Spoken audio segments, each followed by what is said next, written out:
Today I'd like to do a video on communications, continuing that series. And today I'd like to do specifically receiving, and then specifically in receiving shortwave radio. I have two different versions of shortwave radios here. I've got a larger one and a smaller one. Specifically with a shortwave radio that is good at shortwave, you have to have an external antenna. And that typically has to be a two-wire antenna. The two radios I have here specifically are I'm probably going to butcher these names, Grundig and the Texan. I've had the Texan for a while. This one is something my dad had, and I've started trying to use it off and on the last year.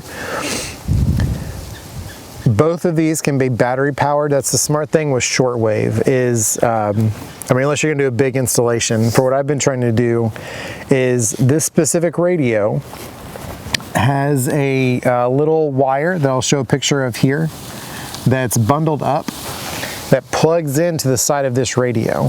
And something on the back of this, there's two clips that two wires can plug into. And that's the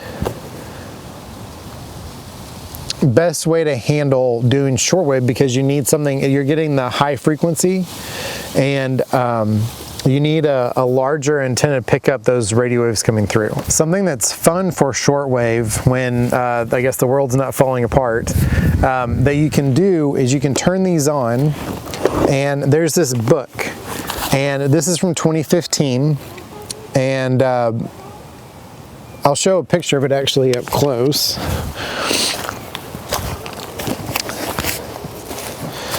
This is the book, and it is a book that goes over everything shortwave you can think of. And the way it works is you can go in and say you want to look at specific things. There's China, and you can go through and find different stuff. The way I've been using it, and the way I like to use it, is to just scroll through on the dial and find something. So on here, what I've done is I've scrolled through and I've strung up the little antenna, and you can't tell, but it's going to go from this radio and it's going back to the tree branch, and it clips on with the little clip you saw in the picture. On here, I've got 11,760 kilohertz. What you can do is in this book, there's an app too you can do for this, but grid down kind of stuff, I like having the book. So I'll go down and I'll look in this book, and there's a section of it that's not just the country section, but it shows frequencies. And it starts all the way at the beginning, way back here.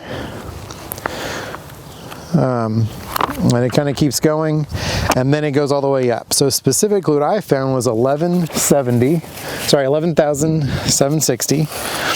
So I'll go over here to 11,760. So on here, let me make sure I can show that up. So on here, then it's got your list.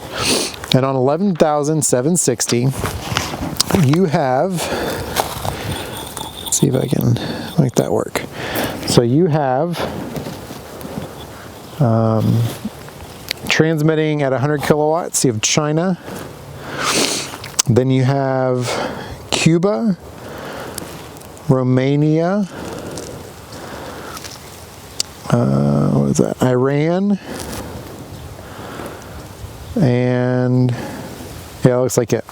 So you can go through and see who's transmitting. And then you can listen for the language. Now I'm not sure how well this is going to work on this microphone, but we're going to give it a shot. Sorry for the cows.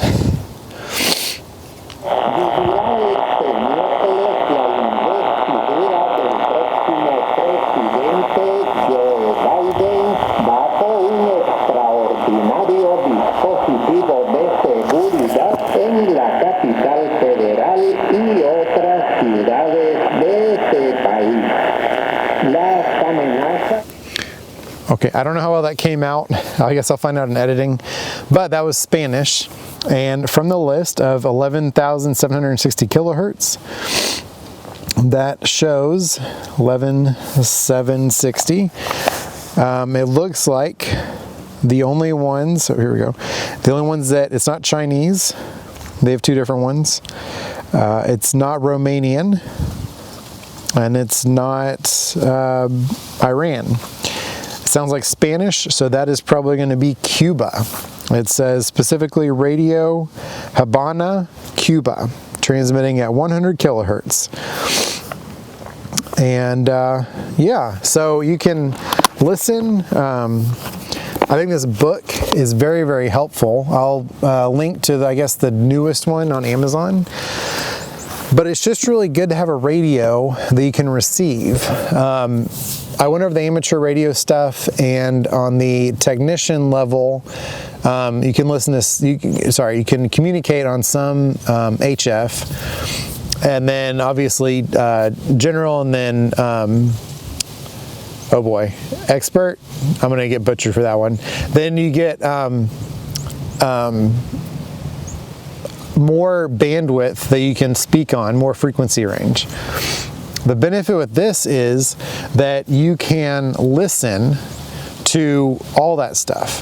The other benefit with this too is you can listen to air bands. One of the benefits with shortwave is you can usually find a few stations at night, and you can hear pretty far if you position your antenna correctly. And then if you want to hear something specifically, so say you want to listen to, well, let me backtrack. Who's on shortwave? That's a good question.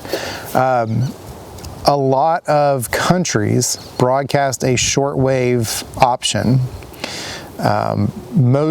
Every country I think I've looked at has some version of shortwave news.